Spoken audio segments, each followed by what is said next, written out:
ಬೆಣ್ಣೆ ನಗರಿಯಲ್ಲಿಂದು ಶ್ರೀ ಪುರಿ ಜಗನ್ನಾಥ ಸ್ವಾಮಿಯ ರಥೋತ್ಸವ ವಿಜೃಂಭಣೆಯಿಂದ ಜರುಗಿತು.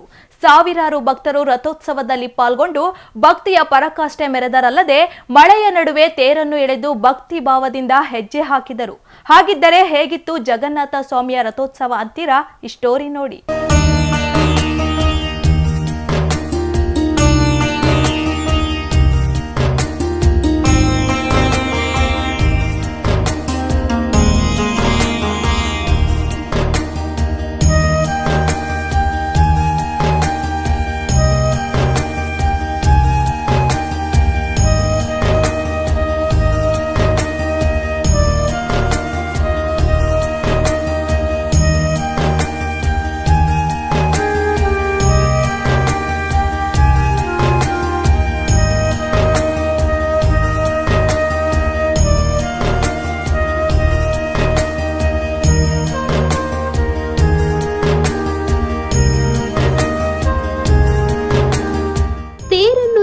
ಭಕ್ತಿಯ ಪರಾಕಾಷ್ಠೆ ಮೆರೆಯುತ್ತಿರುವ ಭಕ್ತಗಣ, ಮಳೆಯ ನಡುವೆಯೂ ಕೀರ್ತನೆ ಹಾಡುತ್ತಾ ಹೆಜ್ಜೆ ಹಾಕುತ್ತಿರುವ ಭಕ್ತರು.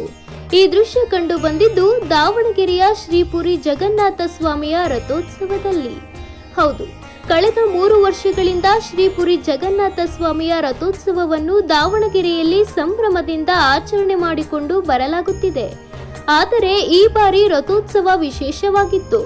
ಇದೇ ಮೊದಲ ಬಾರಿಗೆ ಭಕ್ತರು ನೀಡಿದ ದೇಣಿಗೆಯಲ್ಲಿ ನೂತನ ರಥ ನಿರ್ಮಾಣ ಮಾಡಿದ್ದು, ಆ ರಥದಲ್ಲಿ ಸ್ವಾಮಿಯನ್ನು ಕೂರಿಸಿಕೊಂಡು ನಗರದ ಪ್ರಮುಖ ರಸ್ತೆಗಳಲ್ಲಿ ರಥ ಸಾಗಿದರೆ ಭಕ್ತರು ರಥವನ್ನು ಎಳೆದು ಪುನೀತರಾದರು. ಹೋದ ಸರಿ ಆಚರಣೆ ಮತ್ತು ಈ ಸರಿ ಆಚರಣೆಯಲ್ಲಿ ಏನು ವಿಶೇಷತೆ ಅಂದರೆ, ಮೊದಲನೇ ಬಾರಿಗೆ ನಾವು ದಾವಣಗೆರೆಯಲ್ಲಿ ಹೊಸ ನೂತನ ರಥದಲ್ಲಿ ನಮ್ಮದೇ ಆದ ದಾವಣಗೆರೆಯಲ್ಲಿ ಮಾಡಿಸಿರುವಂಥ ರಥದಲ್ಲಿ ರಥಯಾತ್ರೆ ಮಾಡ್ತಾ ಇದ್ದೀವಿ. ವಿಶೇಷವಾಗಿ ಇಷ್ಟೊಂದು ಪ್ರಕೃತಿಯ ಒಂದು ಮಳೆ ವರ್ಷಾಧಾರೆ ಆಗ್ತಾ ಇರೋದ್ರಿಂದ ಕೂಡ ಇಷ್ಟೊಂದು ಸಹಸ್ರ ಸಂಖ್ಯೆಯಲ್ಲಿ ಭಕ್ತಾದಿಗಳು ಬಂದು ಅತ್ಯಂತ ಉತ್ಸಾಹದಿಂದ ಯಾವುದೇ ಎದೆಗುಂದದೆ ಅವರು ಕೀರ್ತನೆಯಲ್ಲಿ ಪಾಲ್ಗೊಳ್ತಾ ಇದ್ದಾರೆ. ಭಗವಂತನ ನಾಮಸ್ಮರಣೆಯನ್ನು ಮಾಡ್ತಾ ಇದ್ದಾರೆ ಮತ್ತು ಭಗವಂತನ ಪ್ರಸಾದವನ್ನು ಎಲ್ಲರಿಗೂ ವಿತರಣೆ ಮಾಡ್ತಾ ಇದ್ದಾರೆ. ಅದು ಅತ್ಯಂತ ವಿಶೇಷವಾಗಿರೋದು. ಸುರಿಯುತ್ತಿರುವ ವರ್ಷಧಾರೆಯ ನಡುವೆ ಭಕ್ತರು ಉತ್ಸಾಹದಲ್ಲಿ ಕೀರ್ತನೆಯಲ್ಲಿ ಪಾಲ್ಗೊಂಡು ಭಗವಂತನ ನಾಮಸ್ಮರಣೆ ಮಾಡುತ್ತಾ ಕೃಷ್ಣನ ಕೃಪೆಗೆ ಪಾತ್ರರಾದರು. ರಥದಲ್ಲಿ ದೇವರನ್ನು ನೋಡುವುದರಿಂದ ಪುಣ್ಯ ಲಭಿಸುತ್ತದೆ ಎಂಬ ಪ್ರತೀತಿ ಇದ್ದು, ಸಾವಿರಾರು ಭಕ್ತರು ದೇವರನ್ನು ರಥದಲ್ಲಿ ನೋಡಿ ಕಣ್ತುಂಬಿಕೊಂಡರು. ವಿಶ್ವವಿಖ್ಯಾತ ಪುರಿಯಲ್ಲಿ ನಡೆಯುವಂಥ ಜಗನ್ನಾಥನ ರಥಯಾತ್ರೆ ವಿಶ್ವವಿಖ್ಯಾತ ಆಗಿದೆ.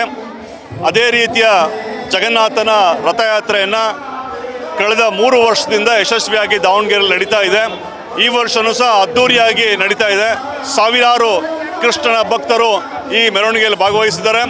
ವಿಶ್ವದಲ್ಲಿ ಶಾಂತಿ ಮೂಡಿಸಲು, ಧರ್ಮದ ಜಾಗೃತಿಯನ್ನು ಮೂಡಿಸಲು, ಕೃಷ್ಣನ ಕೃಪೆಗೆ, ಜಗನ್ನಾಥನ ಕೃಪೆಗೆ ಎಲ್ಲರೂ ಪಾತ್ರರಾಗಬೇಕು.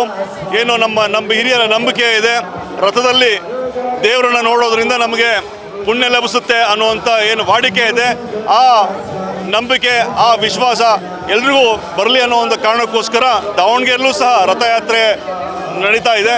ಈ ರಥಯಾತ್ರೆಯಲ್ಲಿ ಎಲ್ಲ ಭಕ್ತರು ಭಾಗವಹಿಸಿ ಭಗವಂತನ ಕೃಪೆಗೆ ಪಾತ್ರರಾಗಬೇಕು ಅಂತೇಳಿ ಹೇಳ್ತೀನಿ. ಒಟ್ಟಿನಲ್ಲಿ ಪುರಿ ಜಗನ್ನಾಥ ಸ್ವಾಮಿಯ ರಥೋತ್ಸವ ವಿಜೃಂಭಣೆಯಿಂದ ಜರುಗಿದ್ದು, ಭಕ್ತರು ಸ್ವಾಮಿಯನ್ನು ಕಣ್ತುಂಬಿಕೊಂಡರಲ್ಲದೆ ಸ್ವಾಮಿಯ ಕೃಪೆಗೆ ಪಾತ್ರರಾದರು. ಕ್ಯಾಮ್ರಾ ಪರ್ಸನ್ ಮಂಜುನಾಥ್ ಜೊತೆ ಭೀಮನಾಯಕ್, ಒನ್ ಕನ್ನಡ ನ್ಯೂಸ್, ದಾವಣಗೆರೆ.